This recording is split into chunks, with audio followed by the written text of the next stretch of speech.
पिछले एपिसोड में हमने देखा था कि वूया जो कि एक बहुत ही ज्यादा कमजोर लड़का था, उसको एक बहुत ज्यादा पावरफुल इमॉर्टल की पावर की इनहेरिटेंस मिल जाती है। इस वजह से वूया अपने नए जर्नी की शुरुआत करता है। उसकी जर्नी बहुत ज्यादा अमेजिंग होगी क्योंकि उसको अपने दुश्मनों से बदला लेना है। एक के बाद एक करते हुए जितने भी उसके दुश्मन आएंगे वो सभी को मारना चाहता है। शुरुआत तो उसने कर ही दी थी। जो उसका सबसे बड़ा दुश्मन सीटू नाम का बंदा था, जो उसको हमेशा परेशान किया करता था, उससे ही लड़ने के लिए वूया तैयार हो चुका था। सबके सब हैरान रह जाते कि वूया तो मर चुका था, लेकिन फिर ये अचानक से जिंदा हुआ तो हुआ कैसे? इसके पास कौन सा जादू आ गया? लेकिन तब भी सीतू को इससे फर्क नहीं पड़ता और वो फिर से वूया से लड़ने के लिए तैयार था। जिसके बाद यहाँ से ये एपिसोड शुरू होता है। तो इस एपिसोड की शुरुआत में जैसे ही दोनों की फाइट होने वाली थी कि फाइट से पहले ही वहाँ पर यानली पहुंच जाती है। वो एक धमाकेदार एंट्री मारते हुए यहाँ पर आकर पहुंची हुई थी और वो कहती है कि सीतू से क्या कर रहे हो तुम यहाँ पर? तुमने पहले भी यहाँ पर परेशानी खड़ी की थी, फिर से परेशानी खड़ी करने आ गए क्या? तुम्हें एक बार में समझ में नहीं आता? मैंने पहले भी तुम्हें यहाँ पर आने से मना किया था। तो सीधू कहता है कि अरे यानली, तुम तो बहुत जल्दी गुस्सा हो जाती हो। गुस्सा करने की कोई बड़ी बात नहीं है। मैं तो यहाँ पर एक छोटा सा पर्सनल मैटर सुलझाने के लिए आया था, तो थोड़ा सा मुझे टाइम दे दो। मैं अपना पर्सनल मैटर सुलझाने के बाद ना यहाँ से चला जाऊंगा। ना तुम्हें दिक्कत होगी ना मुझे दिक्कत होगी। तो यानली कहती है, अच्छा पर्सनल मैटर सुलझाओगे? क्या ये तुम्हारा घर है? तुम्हारा घर नहीं है ना? तुम इस जगह पर अपनी मनमानी नहीं कर सकते, इसलिए चले जाओ यहाँ से, इससे पहले कि मुझे गुस्सा आ जाए। क्योंकि असल में ये जो सीतू जिस सेट का मेंबर था, उसी सेट का जो एक बहुत ही ज्यादा पावरफुल एल्डर है, उसकी बेटी है यानली। इस वजह से यानली की बात सभी को माननी पड़ती है। सीतू ठहरा एक नंबर का घटिया इंसान, तो वो यानली से भी कहने लगता कि देखो, तुम अपनी जुबान संभाल के बात करो। तुम्हारी पोजीशन बड़ी है, इसका मतलब ये नहीं कि तुम जो समझ में आए वो करोगे। तुम्हें पता ही होगा कि मेरे भाई कितने ज्यादा पावरफुल लोग हैं। मेरा तो बड़ा भाई जो था, उसने अपने 13 साल की उम्र में ही कल्टीवेशन के कितने पड़ाव को हासिल कर लिया था। सेट के एल्डर तो ये भी कहते हैं कि पूरे सेट की जिम्मेदारी आगे चलकर मेरा भाई ही उठाएगा। वो इतना ज्यादा पावरफुल है, तो तुम ऐसे बंदे से पंगा लेकर ना, वो भी इस मामूली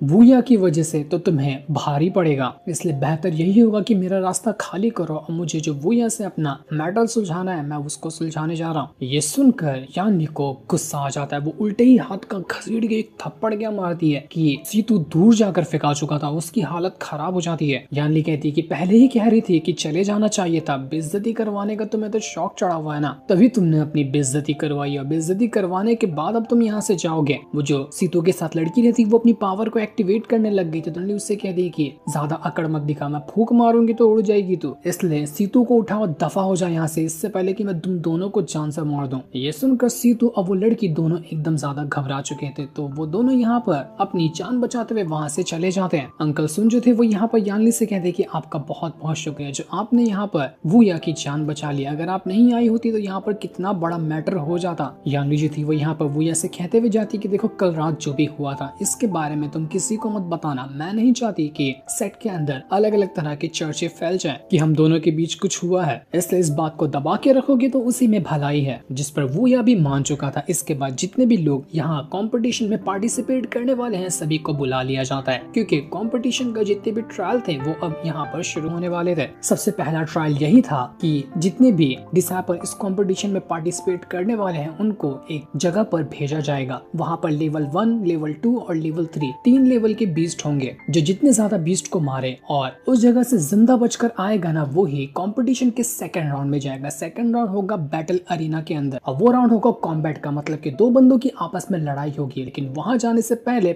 बीस्ट को मारकर ये ट्रायल पूरा करना होगा। एल्डर जो था वो यहाँ पर सभी के सभी डिसेबल को एक तालिस्मान दे देता है कि अगर कभी भी तुम्हें ऐसा लगे कि नहीं, मुझसे ये ट्रायल नहीं पूरा हो रहा और मेरी जान जा सकती है, तो इस तालिस्मान की मदद से तुम राउंड छोड़कर रिटर्न सेक्ट में आ सकते हो। तुम डिस्क्वालीफाई तो हो जाओगे कंपटीशन से, लेकिन तुम्हारी जान जरूर बच जाएगी। तो फैसला तुम्हारा है। वो ये अभी उन्हीं लोगों में शामिल था और सभी के साथ ट्रायल में जाने के लिए तैयार था। जितने भी लोग यहाँ पर बैटल देखने के लिए आए हुए थे, वो सभी कहते कि ये तो बिल्कुल सर्वेंट वाला कंपटीशन है। इसके लिए लोग इतने ज्यादा एक्साइटेड क्यों होते हैं? क्योंकि असल में ये जो कंपटीशन था, वो जितने भी सर्वेंट या एकदम लो लेवल के जो लोग हैं ना सेक्ट में, उन लोगों का होता है। उन लोगों को एक मौका दिया जाता है अपनी पोजीशन बढ़ाने का। तो इस तरह से जो कंपटीशन जीतता है, उसको इनर सेक्ट का डिसेबल, आउटर सेक्ट का का डिसेबल इस तरह से बनाया जाता है। लेकिन अभी तो सब लोग लो लेवल पे हैं, इससे जो पावरफुल बंदे सेक्ट के हैं उनको तो इस फाइट में इंटरेस्ट भी नहीं था कि नौकरों की फाइट देखने कौन आएगा। एल्डर जो थे वो यहाँ पर यानली से कहते कि यानली, क्या तुम्हें लगता है कि इस साल का कोई भी जो सर्वेंट है उसमें से ऐसा बंदा निकल कर आएगा जो इस कंपटीशन को जीतेगा? क्योंकि पिछली बार तो सारे के सारे सर्वेंट डिस्क्वालीफाई हो गए थे। तो इस बार तुम्हें कोई ट्रस्टेड बंदा लगता है? जिस पर यानली कहती कि हाँ बिल्कुल लगता है ना मुझे, उसका नाम है वुया। मैं उससे मिली थी, मुझे उसके ऊपर पूरा भरोसा है कि ये कंपटीशन को वो फर्स्ट रैंक से जीतेगा। तो वहीं अंकल सुन जो थे वो यहाँ पर वुया से कह रहे थे कि वुया, अगर तुमने इस कंपटीशन को पास किया ना तो मैंने एक बहुत ही प्यारी वाली शराब को छुपा कर रखा हुआ है, तुमसे छुपा कर रखा था मैंने उसको, लेकिन कंपटीशन पास करने की वजह से मैं वो शराब तुम्हें ला कर दूंगा, दोनों मिलकर बड़े मजे से शराब पियेंगे। तो मेहनत करना और इस कंपटीशन को अच्छे से जीतना भी। ये सुनकर तो वुया भी खुश हो जाता है कि अंकल आपका बहुत बहुत शुक्रिया। जिसके बाद एल्डर जो थे वो यहाँ पर इस राउंड को शुरू करवा देते। पोर्टल क्रिएट कर दिया गया था जिस वजह से सभी को पोर्टल के अंदर जाना है और बीस्ट से मुकाबला करना है। उस जगह से इतना भयंकर ऑरा बाहर निकल रहा था, लेकिन सारे के सारे डिसेबल हिम्मत करके वहां पर चले जाते हैं। पर अंदर एंट्री मारते साथ ही धमाका होता है। एक के बाद एक करते हुए पावरफुल बीस्ट ने आकर डिसेबल के ऊपर हमला शुरू कर दिया था। कई डिसेबल तो शुरुआत में ही अपनी हार मान लेते हैं और तालिस्मान को तोड़ते हुए वो रिटर्न अपने सेक्ट में भाग रहे थे कि नहीं, हमसे तो नहीं हो पाएगा बीस्ट से मुकाबला करना। लेकिन वुया बड़े आराम से अपनी स्वॉर्ड की मदद से जितने भी बीस्ट वगैरह थे सभी के ऊपर हमला कर रहा था। वो एक एक बार में एक एक बीस्ट को बीस्ट से काट दिया करता, मानो कि बीस्ट यहाँ पर उसका कुछ कर ही नहीं सकते। मिनलोंग जब यहाँ पर वुया को देखती है तो वो उससे कहती है कि वाह बहुत बढ़िया तरीके से फाइट कर रहे हो, मेरी हेल्प नहीं चाहिए क्या तुम्हें? बिना हेल्प के ये ट्रायल पूरा कर लोगे? तो वुया कहता है कि हाँ बिल्कुल, मैं अपने दम पर ये ट्रायल पूरा करके दिखाऊंगा, तुम्हारी जरूरत नहीं है मुझे। तो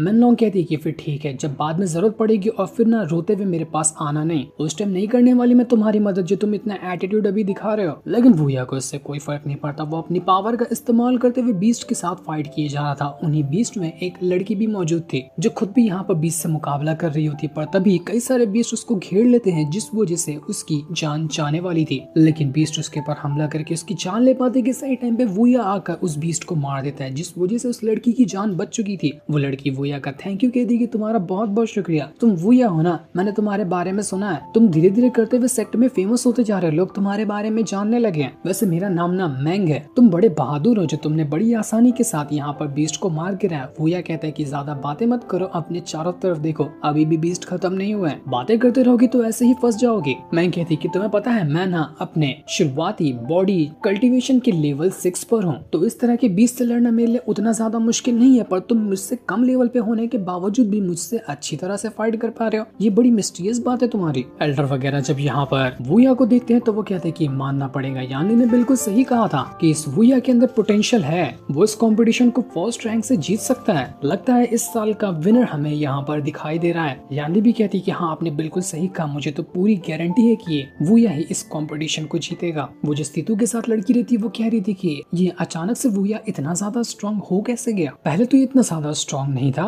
आखिर इसने कर क्या लिया है खुद के साथ। सीतू कहता है कि रुको रुको यार, सब्र करो, हो जाने दो उसको पावरफुल, उसको कंपटीशन भी पास कर लेने दो, पहले एक बार वो वहाँ से बाहर आएगा ना तो मैंने उसके लिए बहुत ही बढ़िया वाला सरप्राइज रखा हुआ है। अगर बेचारा कंपटीशन के अंदर ही मारा जाएगा तो मैं वो सरप्राइज उसको कैसे दूंगा, मेरा तो दिल दुख जाएगा ना। इसलिए मैं तो खुद चाहता हूँ कि वुया ये कंपटीशन जीत कर बाहर आए, उसके बाद मैं उसको सरप्राइज दूंगा, जिंदगी भर याद रखेगा मेरा वो सरप्राइज वो। लेकिन तभी वहाँ पर सीतू का भाई आ जाता है, वो उससे कहता है कि कभी भी ना अपने दुश्मनों को कमजोर नहीं समझना चाहिए, इसलिए एनी टाइम चौकन्ने रहना, वरना क्या पता तेरी एक गलती वो तुझी पर भारी पड़ जाए। मैं चेतावनी दे रहा हूँ, इसलिए मेरी चेतावनी को दिमाग में घुसा के रखा कर। वो जो लड़की थी वो यहाँ पर सीतू का जो भाई होता है उस पर लाइन मारने की कोशिश करती है, लेकिन जैसे वो गिरने वाली थी एक दूसरा बंदा आकर उसको बचा लेता है। वो कहता है इतनी सुंदर मोहतरमा इस तरह से गिरेगी तो मैं नहीं रहूंगा क्या उसको बचाने के लिए, मैं किस काम के लिए पैदा हुआ, मैं तो यही काम के लिए पैदा हुआ कि सुंदर लड़कियों को तकलीफों से बचाया करूं। लेकिन सिद्धू का भाई कहता है कि आखिर तेरी हिम्मत कैसे हुई हमारे बंदों के साथ इस तरह से हरकत करने की, ये लड़की मेरे साथ रहती है, इसके ऊपर किसी ने आग उठाने की कोशिश की ना तो बहुत बुरी तरीके से मारूंगा। तो बंदा कहता है कि अरे अरे यार तुम तो सीरियस हो गए, मैं तो बस मजाक कर रहा था, छोटी छोटी बातों पे इस तरह से गुस्सा नहीं करते, सेहत के लिए हानिकारक होता है। तो वहीं वुया जो था वो अभी भी यहाँ पर बीस्ट वगैरह के साथ फाइट कर रहा था। एक के बाद एक करते हुए पावरफुल बीस्ट आते हैं जो वुया के ऊपर हमला करने की कोशिश करते हैं, वो उसकी जान लेने की कोशिश कर रहे थे, लेकिन फिर भी वुया यहाँ पर अपनी बहादुरी और अपनी पावर का इस्तेमाल करते हुए उनके साथ फाइट कर रहा था। जैसे जैसे वो बीस्ट को मार रहा था उसकी पावर और उसका लेवल भी इंक्रीज हो रहा था। जहाँ वो 3rd लेवल पे था वो थोड़ी देर बाद 4th लेवल पे पहुंच जाता है। पूरा इलाका खाली करने के बाद अब सारे के सारे बचे हुए डिसाइपल एक ऐसी जगह पर आ चुके थे जहाँ पर सबसे ज्यादा पावरफुल बीस्ट रहते हैं जो कि लेवल 3 के हैं, और अब बारी थी सभी का उनसे मुकाबला करने की। उनका मुकाबला करने के बाद ही ये वाला ट्रायल यहाँ पर खत्म होगा। जितने भी बंदे थे वो सभी थोड़ा सा घबरा रहे होते कि यहाँ पर किस तरह के बीस्ट होने वाले हैं, लेकिन तभी वहाँ पर एक बहुत ही जायंट बीस्ट एंट्री मार लेता है जो कि फुल दहाड़ते हुए आया हुआ था। उसको देखकर सारे के सारे लोग एक साथ उसके ऊपर टूट पड़ने की कोशिश करते हैं, लेकिन कोई फायदा नहीं होता। एक के बाद एक करते हुए बीस्ट ने जितने भी डिसेबल थे सभी को उड़ा कर फेंक दिया था। जिन लोगों ने भी बीस्ट से मार खाई थी वो लोग कहने लगते हैं कि नहीं, हम इसका मुकाबला नहीं कर सकते, ये बीस्ट बहुत ज्यादा पावरफुल है, जिसको भी अपनी जान प्यारी है ना अपना तालिस्मान तोड़ो और सीधा रिटर्न भाग जाओ सेक्ट के अंदर, वरना ये बीस्ट तुम सबको मार देगा। घबरा कर जितने भी डिसेबल थे उनमें से कई सारे लोग तो अपना ऐसे ही तालिस्मान तोड़कर वहां से भाग जाते हैं इस कंपटीशन से डिस्क्वालीफाई होते हुए। बस 2-3 लोग यहाँ पर जो हिम्मत वाले थे वो बचे हुए थे, जिनमें से वूया तो बिल्कुल ही खड़ा था। वो यहाँ पर अभी भी अपनी पावर का इस्तेमाल करते हुए बीस्ट को मारे जा रहा था। जैसे ही उसके सामने वाला बीस्ट उसके ऊपर हमला करने की कोशिश करता है जिससे सारे लोग डर कर भागे थे, वूया सिर्फ एक स्वॉर्ड की मदद से उस बीस्ट को बीच से काट कर खत्म कर देता है। एक ही अटैक में बीस्ट का खात्मा हो चुका था। जितने भी डिसेबल थे उनकी आंखें फटी फटी रह जाती कि नहीं, ये कैसे पॉसिबल है। इस वूया ने तो अभी सिर्फ अपना लेवल 4 ही ब्रेक थ्रू किया है और लेवल 4 पे होने के बावजूद भी उसने एक स्लैश में बीस्ट को मार दिया जो कि इतना पावरफुल था।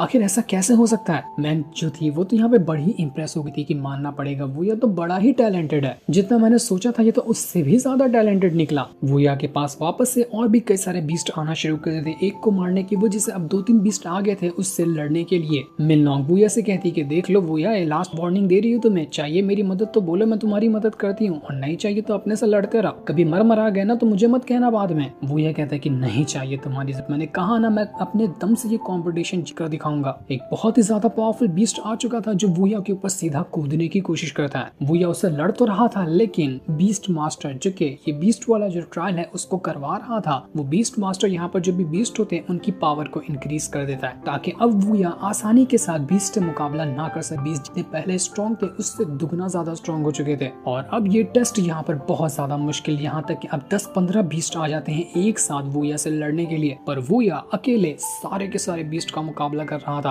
कंपटीशन में आए सारे लोग एकदम दंग रह जाते कि ये सर्वेंट था ना यहाँ का, लेकिन 2-3 दिन के अंदर ये इतना पावरफुल कैसे हो गया जो सारे के सारे बीस्ट का मुकाबला कर रहा है। इस तरह का कंपटीशन सर्वेंट लेवल पे होने के बावजूद भी आज तक के किसी ने नहीं लड़ा था, जो कारना यहाँ पर वूया करके दिखा रहा है। देखते ही कुछ ही टाइम के अंदर वूया ने सभी बीस्ट को ढेर कर दिया था। जितने भी बीस्ट थे वो सारे के सारे मारे चुके थे, लेकिन सभी को लग रहा था कि ये कंपटीशन, ये वाला राउंड यहाँ पर खत्म हुआ। पर तब एंट्री मारता है सबसे ज्यादा पावरफुल बीस्ट। वो बीस्ट ऐसा था कि वो आने के बाद जितने भी मरे हुए बीस्ट थे सब की सोल को खींच लेता है और खींच के अंदर अपने डाल चुका था। इस वजह से वो बीस्ट बहुत ज्यादा पावरफुल हो जाता है। जितने भी मरे हुए बीस्ट थे सब की पावर उसके अंदर जाकर मर्ज हो चुकी थी और ये फाइनल बीस्ट था। इसको अगर मार दिया तो ये ट्रायल पूरा हो जाएगा। सभी लोग कहते हैं कि इसको अकेले नहीं मारा जा सकता, एक काम करते हैं जितने भी लोग यहाँ बचे हैं ना सब एक साथ अटैक करने जाते हैं, हो सकता है कि तब हम यहाँ पर इस बीस्ट को मार सकते हैं। तो सभी के सभी लोग एक साथ अपनी पावर को एक्टिवेट करते हुए उस बड़े वाले बीस्ट के साथ फाइट करने जा रहे थे। जितने भी लोगों का अटैक एक साथ लगा था वो बीस्ट एक ही साथ करते हुए सभी के अटैक को वहां पर खत्म करके उन्हें रिटर्न फेंक देता है कि एक साथ अटैक करने आओगे तो एक साथ अटैक खा के जाओगे। वो ये कहता है कि सब लोग पीछे हट जाओ, मुझे नहीं लगता कि सारे लोग मिलकर भी इस बीस्ट को हरा सकते, मैं अकेला यहाँ पर काफी हूँ इसको हराने के लिए। वूया की तो यहाँ पर फाइट के दौरान स्वॉर्ड भी टूट चुकी थी। मैं कहती कि तुम्हारे पास तो स्वॉर्ड भी नहीं है, किस तरह से फाइट करोगे। वूया कहता है कि नहीं, मेरे पास मेरी स्टिक है ना, वो स्वॉर्ड से भी बढ़कर है मेरे लिए, तुम लोग बस पीछे हट जाओ, मैं अकेले यहाँ पर इस बीस्ट की जान ले लूंगा। तो ये देखकर बीस्ट भड़कते हुए सीधा वूया के पास आ चुका था कि ज्यादा ही जिगरा दिखा रहा है अकेला लड़ने का, तो अकेले ही तेरी जान मैं भी ले लूंगा। इसके बाद दोनों के बीच बहुत जबरदस्त फाइट शुरू हो चुकी थी। वूया बीस्ट के ऊपर हमला करता तो बीस्ट भी उसके अटैक को रोककर एक से बढ़कर एक अटैक किए जा रहा होता है। कंपटीशन देखने वाले लोग कहते हैं कि लगता नहीं कि अब यहाँ पर वूया जीत पाएगा, ये बीस्ट बहुत ज्यादा पावरफुल है, इसके सामने तो वूया का मरना तय है। लेकिन वूया कहाँ ही रुकने वाला था, वो अपनी जैसे जैसे पावर को और ज्यादा इंक्रीज करने की कोशिश कर रहा था उसका लेवल ब्रेक थ्रू होने लग जाता है। अभी थोड़ी देर पहले वो लेवल 4 पे था, थोड़ी देर बाद वो लेवल 5 पे पहुंच जाता है। जैसे उसका लेवल इंक्रीज होता उसके जो अटैक थे वो भी पहले से कहीं गुना ज्यादा स्ट्रॉन्ग हो जाते हैं और जितने ज्यादा स्ट्रॉन्ग उसके अटैक अटैक हो रहे थे उतना ही कमजोर पड़ता जाता वो बड़ा वाला बीस्ट जो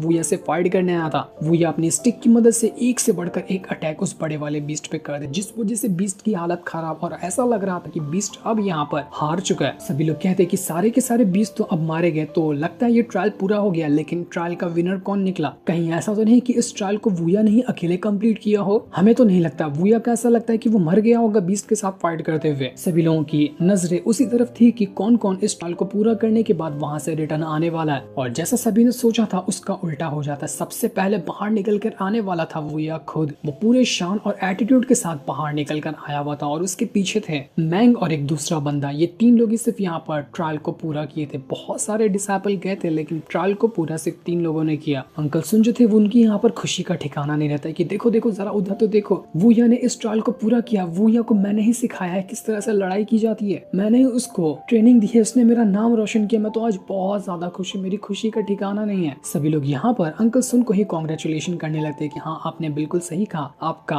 वूया तो देखो कितना अपना नाम रोशन कर रहा है, जैसे उसका नाम रोशन होगा वैसे आपका भी तो नाम रोशन होगा ही। अब आपको नौकरों वाले काम करने की उतने ज्यादा जरूरत भी नहीं पड़ेंगे। आपकी सारी परेशानियां ये वूया आगे चलकर खत्म कर देने वाला है। लेकिन सीतू का तो दिमाग फिरा हुआ था कि आखिर लोग वूया की इतनी ज्यादा तारीफ क्यों कर रहे हैं। कल तक का एक नौकर आज यहाँ पर सभी के मुंह पर उसी का नाम है। ये चीज मुझसे बर्दाश्त नहीं हो रही। मुझे बस एक मौका चाहिए इस वूया को जान से मारने का। वूया जरा बच कर रहना, मैं तुझे जिंदा नहीं छोड़ूंगा। जैसे मौका मिला ना मैं उसी टाइम आकर तेरी जान ले लूंगा। वो अंकल सुन से कहता है कि देखो तुम्हारा ये वूया ना कितना भी आगे कल्टीवेशन क्यों ना कर ले, एक नौकर तो हमेशा नौकर ही रहता है। तो जब भी मुझे काम की जरूरत पड़ेगी तुम्हें मेरा काम करना ही पड़ेगा। वो भी बिल्कुल नौकरों की तरह। अब नौकर को किसी महल में बिठा दिया जाए तो वो राजा थोड़ी ना हो जाता। तो अंकल सुन कहते कि ठीक है आपको टेंशन लेने की जरूरत नहीं है, मैं जो भी हो सकेगा ना मैं अकेले वो काम करूंगा। बस वूया के साथ कोई दुश्मनी ना रखे, उसको अच्छे से रखे ना, तो मैं उसके लिए कुछ करने को तैयार। बस मेरे वूया से मतलब है। जिसके बाद कंपटीशन का अगला राउंड शुरू करने की तैयारी कर दी जाती है। अगला राउंड वही होगा जो बैटल अरीना में सब कॉम्बैट फाइट होगी। वो फाइट बहुत ज्यादा जबरदस्त होने वाली है जो हमें नेक्स्ट एपिसोड के अंदर दिखाया जाएगा। जिस सीन को दिखाते साथ ही ये एपिसोड यहीं पर एंड हो जाता है।